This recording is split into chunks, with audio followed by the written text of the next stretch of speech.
Let's get some reaction to that Greens performance. I want to bring in Jeremy Leibler. He's the president of the Zionist Federation of Australia. Jeremy, thanks for your time. What do you make of the repudiation of the Greens, at least in the lower house? Well, I think that it's really clear from this election result. A few things are clear, but the clearest, and this is the part that I wasn't surprised about, was that Australian voters have rejected a party that really thrived on division and that offered very few solutions and really just slogans.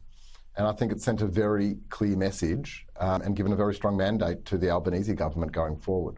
When we hear from the Greens now, I heard one of their senior people this morning saying, oh no, their vote is held up and they've still got their balance of power in the Senate. But in the lower house, it's a very different situation, as Tom was talking about there. They've gone from 4 seats to 1. That does appear like quite a clear rebuttal and rejection of some of their more extreme positions, including, you'd have to say, in promoting the anti-Israel protests. Look at Adam Band's seat. At the last I checked, there was a 5% swing against him in that seat.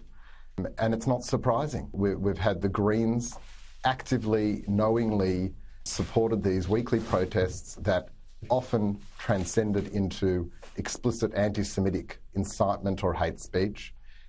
They turned the other way, or in some cases actively participated in it.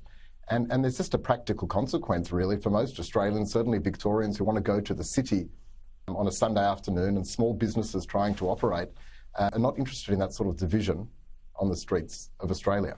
Are you worried in the wake of the election, if the language out of some of the spokespeople can be used as the basis for what their policy will be over the next few years, that they really haven't learnt any lessons and that, in fact, it could get worse from the Greens over the next 3 years in terms of their position on these matters? Well, look, it's quite fascinating. You look at the difference. The Liberals obviously suffered a very significant loss at this election, and I haven't heard one member of the Liberal Party say anything other than this is going to require real soul-searching and a review of what went wrong, and clearly things went wrong. And yet you look at the Greens, and Adam Bandts seems in denial. As far as I can see, he hasn't actually conceded the seat yet. There's been no concession that they need to undertake a review of their rhetoric, their behaviour, their policies. And I think that just reflects the fact that they are an extremist party, and extremists and zealots unfortunately don't have the capacity for self-awareness and reflection. And that's very clear in the aftermath of this election. It certainly feels like there is a divide in that party. Some say of the Bob Brown, the traditional environmentalists, and then there are others who are really driving a more extreme approach on areas that have not traditionally been the focus of the Greens party.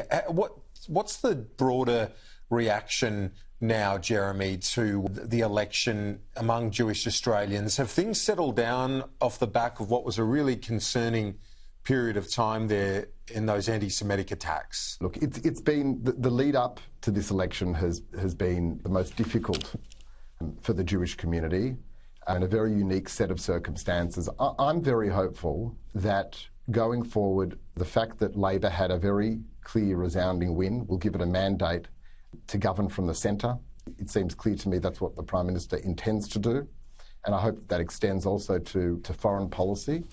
And I think there's a lesson in here for all political parties that weaponising foreign conflicts and bringing those here and for local political purposes just doesn't resonate with Australian voters.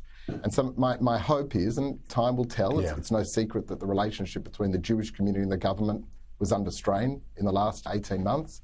But my hope is now that we can look forward and in a very constructive way work together to really bring back the Australia that we know, get rid of the hate from the streets, restore social cohesion to this country. That sounds like a good plan. Jeremy Leibler, thanks. Appreciate it. Thanks for having me.